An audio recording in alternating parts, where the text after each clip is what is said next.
Hi, welcome to Orchid Fashions. അപ്പം നമുക്കിന്ന് പുതിയ വീഡിയോ ആയി വന്നത് എന്താണ് സംഭവം.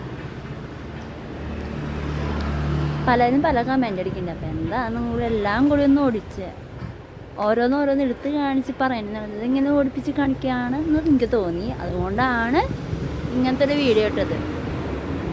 വീഡിയോയിൽ എന്തെങ്കിലും മിസ്സിങ് ഉണ്ടെങ്കിൽ അല്ലെങ്കിൽ വല്ലതും ഞാൻ പറഞ്ഞത് വല്ല ബോറായിട്ടുണ്ടെങ്കിൽ നിങ്ങൾക്ക് ധൈര്യമായിട്ട് കമൻറ്റ് പറയാം. ഞാനത് പറയണമുണ്ട്, നിങ്ങളുടെ ഇഷ്ടം. ഇതാണ് ഞങ്ങളുടെ ഷോപ്പിൻ്റെ ചെറിയൊരു വീഡിയോ. വലിയ കടയൊന്നുമില്ല, ചെറിയൊരു ഷോപ്പാണ്. ഈ വഴിക്ക് പോകുമ്പോൾ പലവരും കണ്ടുണ്ടാവും. അപ്പോൾ കണ്ടവരും കാണാത്തവർക്കുമായുള്ളൊരു ചെറിയൊരു വീഡിയോ. നമ്മുടെ തങ്കമണിക്കടുത്തെ ഓർക്കിഡ് ഫാഷൻ എന്ന് പറയുന്ന ഷോപ്പാണ്. അപ്പോൾ നമ്മൾ ഇതിന് മുമ്പ് കുറച്ച് വീഡിയോയ്ക്ക് വന്നിട്ടുണ്ട്. അപ്പോൾ ഡീറ്റെയിലൊക്കെ നിങ്ങൾക്കറിയാം. അപ്പോൾ ഞാൻ വീണ്ടും പറയുന്നത്, നമ്മൾ ഓഫർ റേറ്റിലാണ് പോയിക്കൊണ്ടിരിക്കുന്നത്. അപ്പോൾ എല്ലാവരും എൻ്റെ കടയിൽ വന്ന് സാധനങ്ങൾ വാങ്ങുക. Okay, then bye.